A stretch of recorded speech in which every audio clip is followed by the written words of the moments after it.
जो गलत कर रहा है वो तो गलत कर रहा है, और जो गलत कर रहा है उसे ये नहीं लगता कि मैं गलत कर रहा हूँ, उसे तो यही लगता है कि जो मैं कर रहा हूँ वही सही है। लेकिन जिसके साथ अत्याचार हो रहा है वो ये बात जानता है कि मेरे साथ गलत हो रहा है, और वो जब अपने लिए आवाज नहीं उठा सकता तो उसे इस दुनिया में रहने का कोई अधिकार नहीं है। बोले तो क्या करूं? बोले करना क्या है, धनुष उठाओ, महाभारत की रचना करो। तो भैया पांचों पांडवा बैठे हैं, गुरु द्रोण भीष्म पितामह ने समझाया, देखो युद्ध होगा, कोई ना कोई मारा जाएगा, तो पांडवों को समझा करके वानप्रस्थ का राज्य दे दिया।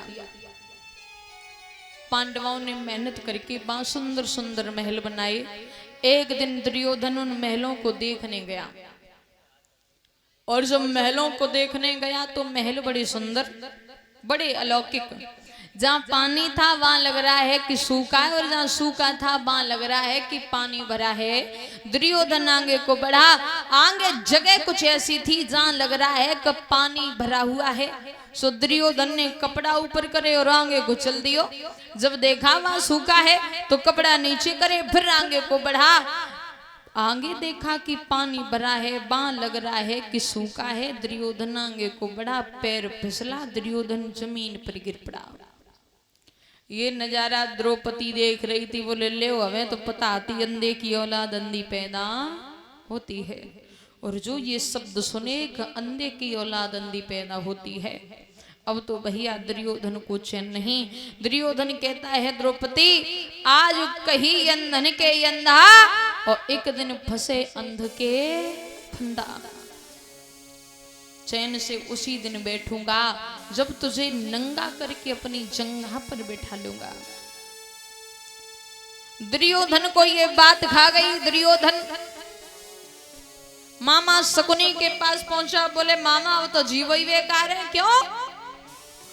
अरे वो द्रौपदी कह रही थी अंधे की औलाद अंधी पैदा होती है, अब आप बताओ मैं क्या करूं?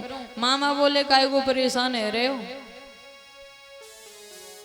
और ध्यान रखना भैया, जहां मामाओं का बसेरा हुआ वो घर बर्बाद हो गए, क्योंकि मामा मारीच न होते तो सीता का हरण नहीं होता, मामा शकुनी नहीं होते तो इतनी बड़ी महाभारत नहीं होती, और मामा माहिल नहीं होते तो महुए का बंटाढार नहीं होता,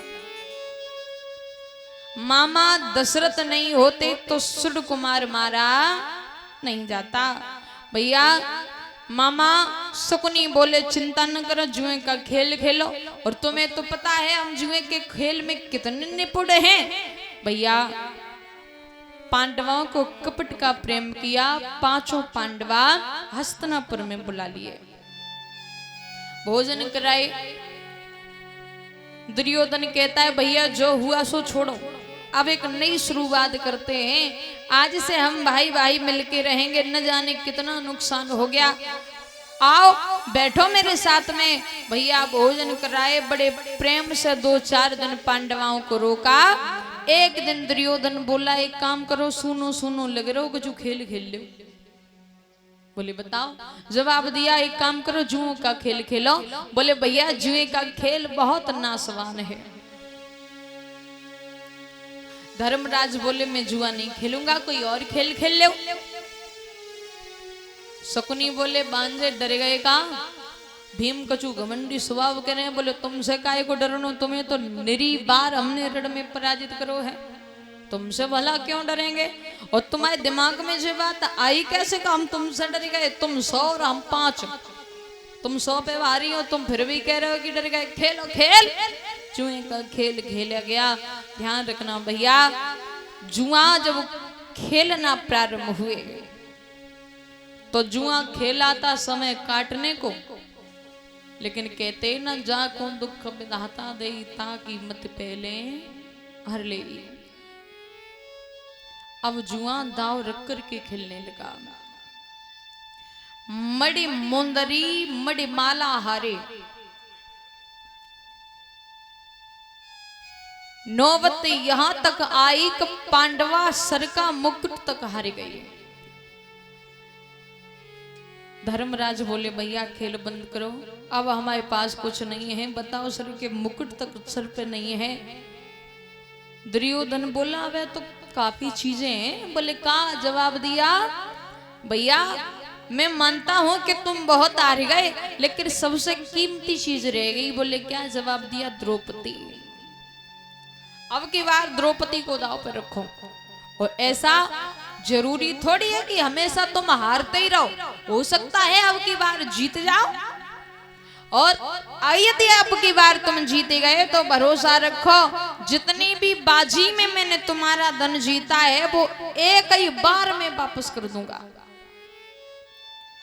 पांडवों के मन में थोड़ा लालच बढ़ा। बोले हो सकता है कि अब की बार जीत जाएं।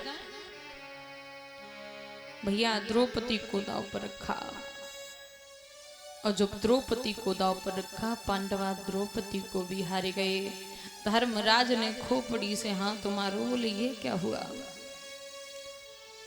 दुर्योधन बोला दुशासन से शकल का देख रहे हो, द्रौपदी को सभा में लाओ, नंगा करके जंगा पे बैठा लो। यही द्रौपदी है जिसने कहा था कि अंधे की औलाद अंधी पैदा होती है।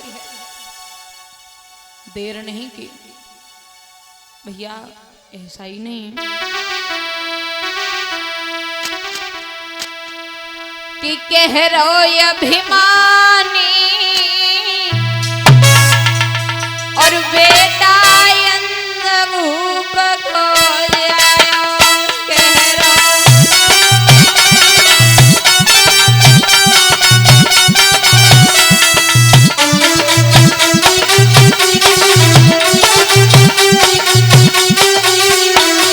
भैया एक दिन कही अंध के अन्ना, एक दिन कही अंध के अन्ना,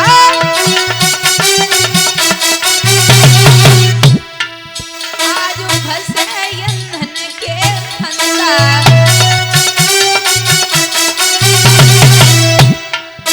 आज फंसे अंधन के फंदा।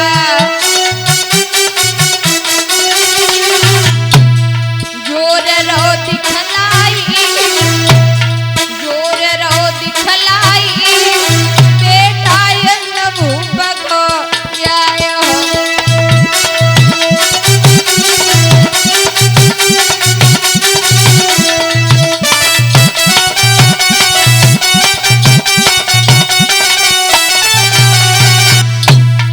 कह रहो अभिमानी, अभिमानी बेटा अंधभूप कोई जायो।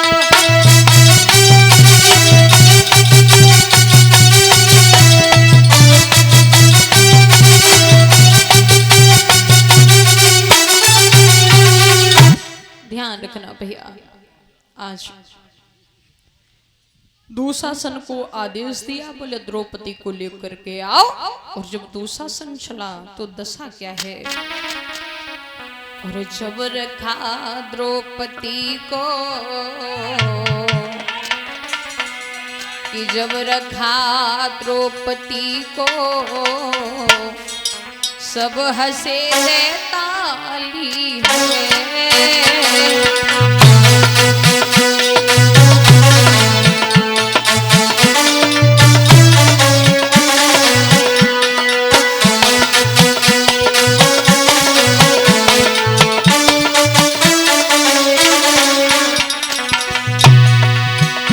जब रखा द्रौपदी को, सब हंसे दे ताली है।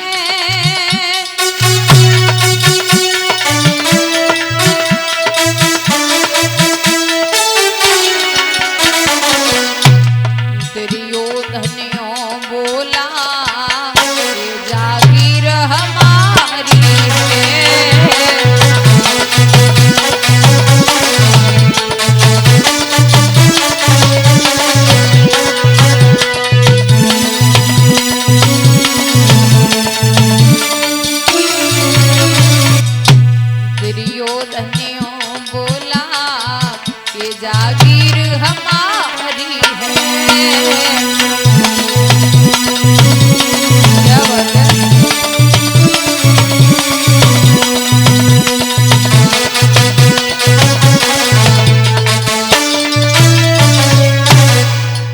रखना भैया।